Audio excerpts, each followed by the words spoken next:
ایک مرتبہ آقا نبی کریم صلی اللہ علیہ وسلم مسجد حرم میں تشریف فرما تھے۔ آقا نبی کریم صلی اللہ علیہ وسلم کے جو جانی دشمن تھے ابو جہل،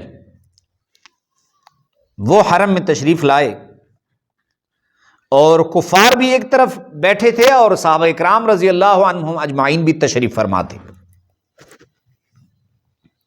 تو جبرائیل اور ابو جہل نے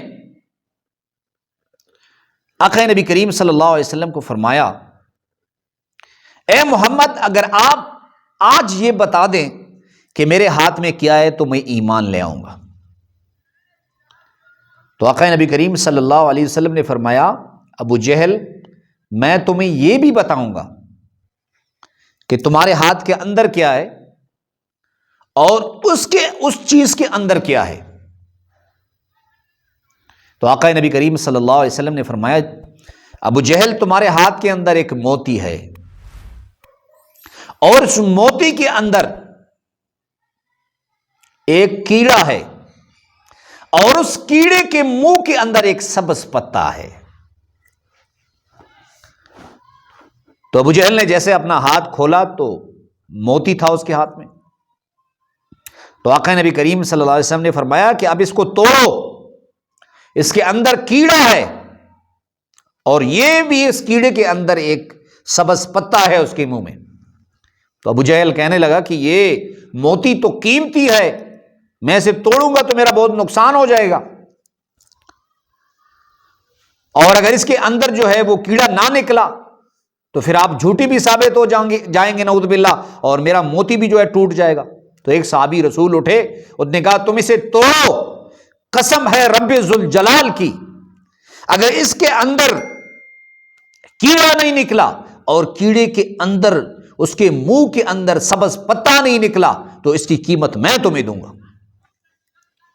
اور جیسے ہی اس موتی کو توڑا تو اس موتی کے اندر جو ہے ایک کیڑا نکلا اور اس کیڑے کے منہ میں ایک سبز پتا۔ تو وہ کیڑا آقا نبی کریم صلی اللہ علیہ وسلم سے گفتگو کرنے لگا کہ یا رسول اللہ، میری عبادت یہ ہے کہ مجھے حکم کیا گیا ہے کہ میں آپ پر صبح شام درود شریف پڑھوں۔ تو درود ایک ایسا عمل ہے، ایک حدیث میں حضرت جابر اور حضرت انس رضی اللہ عنہ یہ نقل فرماتے ہیں کہ جو شخص درود شریف 100 مرتبہ پڑھ لے صبح اور شام کو، یا ایک ہی مرتبہ 100 مرتبہ پڑھ لے، اللہ رب العزت اس کی 100 حاجتیں پوری فرمائیں گے، 100 حاجتیں۔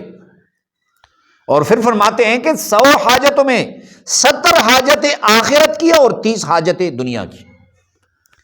بس اسے آپ نے اپنا معمول بنا لینا ہے۔ میرا معمول یہ ہے کہ الحمدللہ میں ہر نماز کے بعد 100 مرتبہ درود شریف پڑھتا ہوں، اور آپ بھی اسے معمول بنا لیں، 100 مرتبہ آپ بھی درود شریف پڑھیں، صبح کو بھی پڑھیں، شام کو بھی پڑھیں۔